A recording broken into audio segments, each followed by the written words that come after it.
வணக்கம். ராகவா விஷன் செய்திகளுக்காக ஆனந்தி. விரிவான செய்திகளை காணும் முன் இன்றைய முக்கிய செய்திகள்.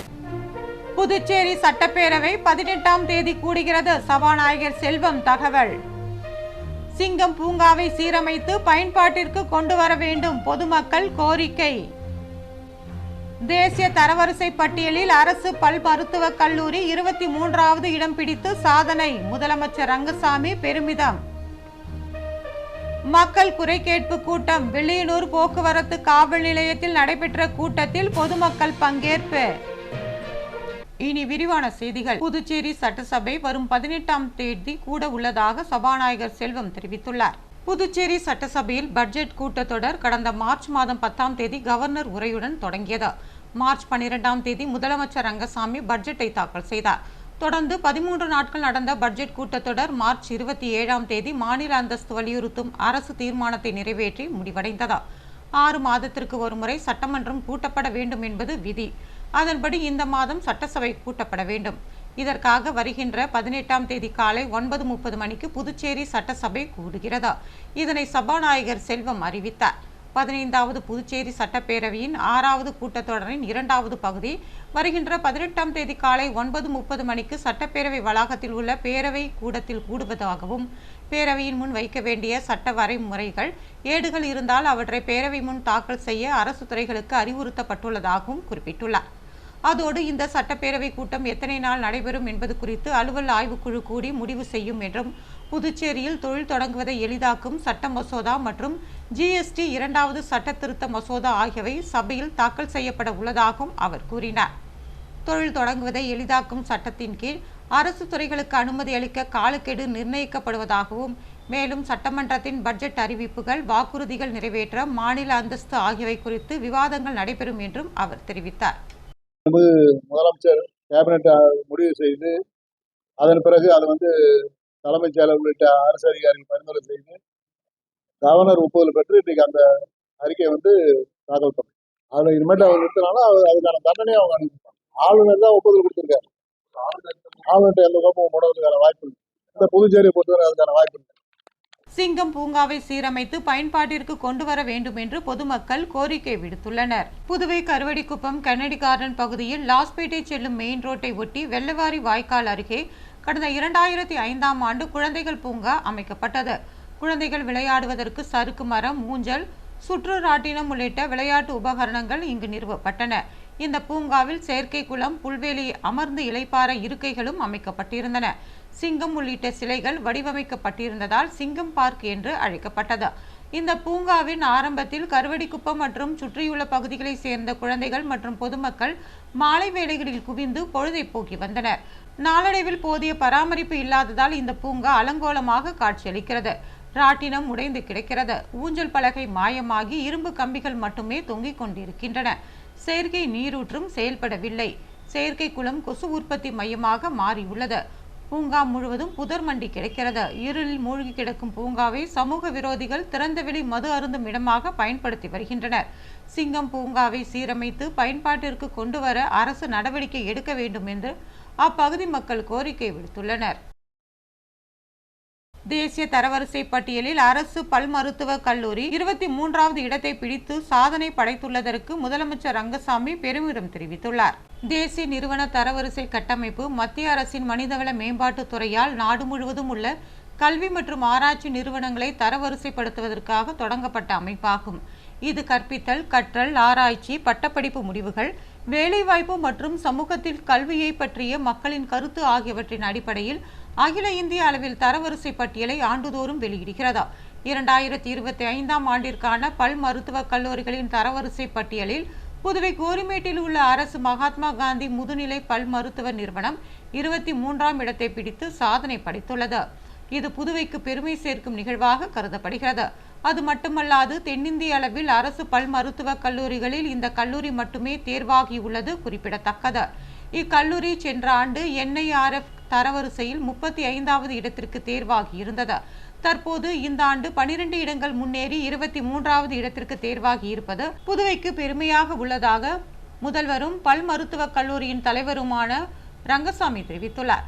இந்த சாதனைக்காக பல் மருத்துவக் கல்லூரி முதல்வர், ஆசிரியர்கள், ஆசிரியர் அல்லாத ஊழியர்கள் மற்றும் மாணவர்களை முதலமைச்சர் ரங்கசாமி பாராட்டியுள்ளார்.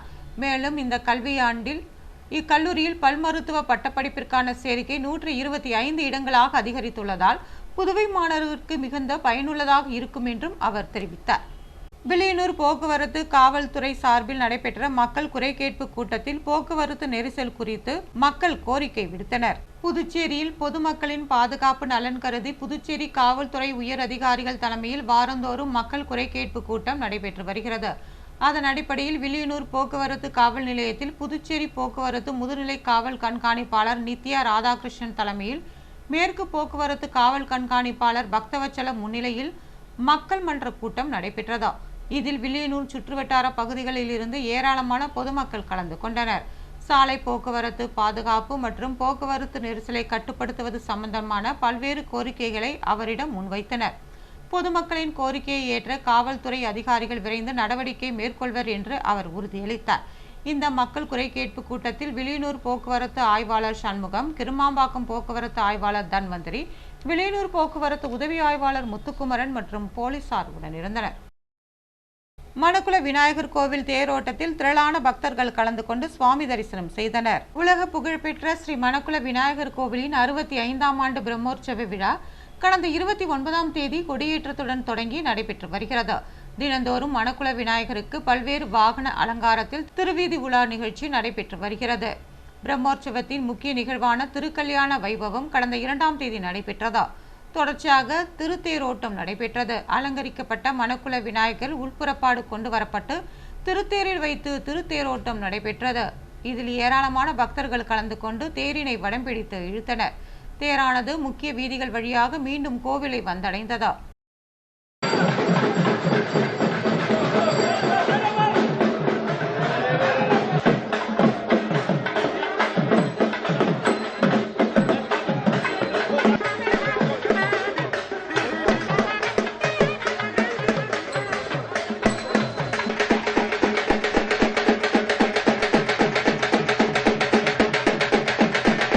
வரலாற்றில் புதிய உச்சமாக தங்கம் 80,000 ரூபாயை தாண்டியுள்ளது.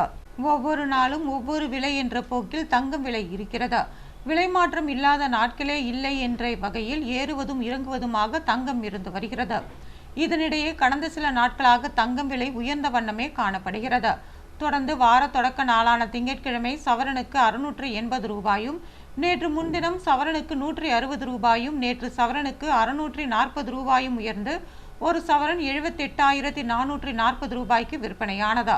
இதனைத் தொடர்ந்து நேற்று சவரனுக்கு 70 ரூபாய் உயர்ந்து ஒரு சவரன் 78,920க்கு விற்பனை செய்யப்பட்டது. இந்நிலையில் இன்று வரலாற்றின் இதுவரை இல்லாத உச்சமாக தங்கம் விலை தொட்டுள்ளது.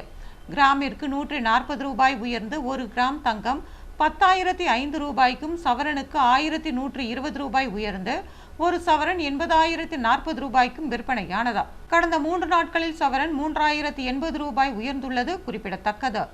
வெள்ளி விலையும் உயர்ந்துள்ளது. கிராமிற்கு 2 ரூபாய் உயர்ந்து ஒரு கிராம் வெள்ளி 338 ரூபாய்க்கும், கிலோவிற்கு 2,000 ரூபாய் உயர்ந்து பார் வெள்ளி 1,38,000க்கும் விற்பனை செய்யப்படுகிறது.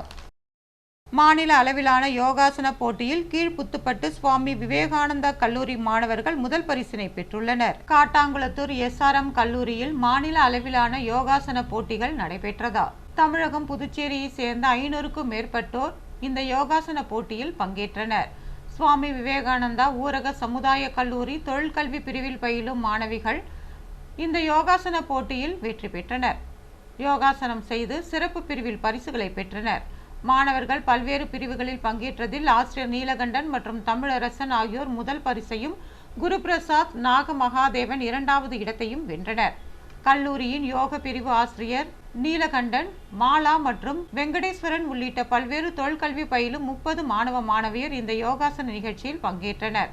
சுவாமி விவேகானந்தர் ஊரக சமுதாய கல்லூரியில் கடந்த 18 ஆண்டுகளாக இங்கு பயிலும் அனைத்து பிரிவு மாணவ மாணவியருக்கும் ஆண்டுதோறும் தினமும் 1 மணி நேரம் சூரிய நமஸ்காரம் உள்ளிட்ட பல்வேறு ஆசனங்கள், உணவு கட்டுப்பாடு போன்ற யோகா பாடங்கள் நடத்தப்பட்டு வருகிறது. இந்த கல்லூரியில் கடந்த 17 ஆண்டுகளில் 13க்கும் மேற்பட்ட தொழிற்கல்வி பயிலும் 4,000க்கும் மேற்பட்ட மாணவ மாணவியர் யோகா கற்று பயனடைந்துள்ளனர். தவளக்குப்பம் நேஷனல் பள்ளியில் ஓணம் விழா கலை நிகழ்ச்சிகளுடன் கொண்டாடப்பட்டது. புதுவை தவளக்குப்பம் நேஷனல் ஆங்கில உயர்நிலைப் பள்ளியில் ஓணம் விழா சிறப்பாக கொண்டாடப்பட்டது. பள்ளி தாளாளர் எழிலரசி கிரண்குமார் வரவேற்புரையாற்றினார். பள்ளி சேர்மன் கிரண்குமார் விழாவிற்கு தலைமை தாங்கினார். கேரள மாநிலத்தின் அறுவடை திருநாளும் மகாபலி அரசின் வருகையை வரவேற்கும் விதமாக ஓணம் கொண்டாடுவதை முன்னிட்டு பள்ளி வளாகத்தில் அத்தப்பூ கோலம் அலங்கரிக்கப்பட்டிருந்தது. மாணவர்கள், ஆசிரியர்கள் கேரள பாரம்பரிய உடை அணிந்து விழாவினை சிறப்பித்தனர். தொடர்ந்து கண்கவரும் கலை நிகழ்ச்சிகள் நடைபெற்றது. விழாவிற்கான ஏற்பாடுகள் பள்ளி தலைமை ஆசிரியர் உமா தலைமையில் ஆசிரியர்கள் செய்திருந்தனர். அம்மா மக்கள் கழக மேற்கு மாநில ஆலோசனை கூட்டத்தில் முக்கிய தீர்மானங்கள் நிறைவேற்றப்பட்டன. அம்மா மக்கள் முன்னேற்ற கழக மாநில கழக நிர்வாகிகளின் ஆலோசனை கூட்டம் வில்லியனூர் மேற்கு மாநில கழக அலுவலகத்தில் நடைபெற்றதா. கழக செயலாளர் எஸ்.டி. சேகர் தலைமையில் நடைபெற்ற இந்த ஆலோசனை கூட்டத்தில் வருகின்ற செப்டம்பர் 15ஆம் தேதி அறிஞர் அண்ணாவின் பிறந்தநாள் விழாவினை சிறப்பாக கொண்டாடுவது, ஒவ்வொரு தொகுதியிலும் செயல் வீரர்கள் கூட்டம் நடத்துவது குறித்து ஆலோசனை நடத்தப்பட்டது. கூட்டத்தில் அவைத்தலைவர் ரகுபதி, பொருளாளர் கணேசன், மாநில துணை செயலாளர்கள் முனியன், கலைவாணி, மாநில மருத்துவர் அணி செயலாளர் சிலம்பரசன், மாநில அம்மா பேரவை செயலாளர் ராஜா, கழக செயலாளர்கள் செந்தில் என்கிற குமரவேல், ராமச்சந்திரன் உள்ளிட்ட பலர் கலந்து கொண்டனர். கூனிமுடக்கு ஆதி கைலாசநாதர் குடிலில் வளர்பிறை பிரதோஷ விழா சிறப்பாக கொண்டாடப்பட்டது. புதுவை கூனிமுடக்கிலிருந்து காட்டேரிக்குப்பம் செல்லும் பாதையின் தமிழக பகுதியான வழுதாவூர் சேரநகர் பகுதியில் ஆதி கைலாசநாதர் தியான திருக்குடில் அமைந்துள்ளது. நேற்று வளர்பிறை பிரதோஷ விழா இங்கு நடைபெற்றது. முன்னதாக சுவாமிக்கு பால், தயிர், இளநீர், சந்தனம், விபூதி, பஞ்சாமிர்தம், பன்னீர் உள்ளிட்ட பல்வேறு பொருட்களால் அபிஷேகம் செய்யப்பட்டது. தொடர்ந்து உலக நன்மை வேண்டி கூட்டு வழிபாடு நடத்தப்பட்டது. இதில் திரளான பக்தர்கள் கலந்து கொண்டனர். இதனைத் தொடர்ந்து மகா தீபாராதனை காட்டப்பட்டது. விழாவில் கலந்து கொண்ட பக்தர்களுக்கு அன்னதானம் வழங்கப்பட்டது. இந்த கோவிலில் சிவலிங்கம் சுவாமிக்கு எதிரில் நந்திக்கு பதிலாக அமைந்துள்ள பீடத்தில் பக்தர்கள் அமர்ந்து தியானம் மேற்கொண்டு இறையருள் பெற்றனர். பிரதோஷ வழிபாட்டிற்கான ஏற்பாடுகளை ஆதி கைலாசநாதர் தியான திருக்குடில் நிர்வாகிகள் செய்திருந்தனர்.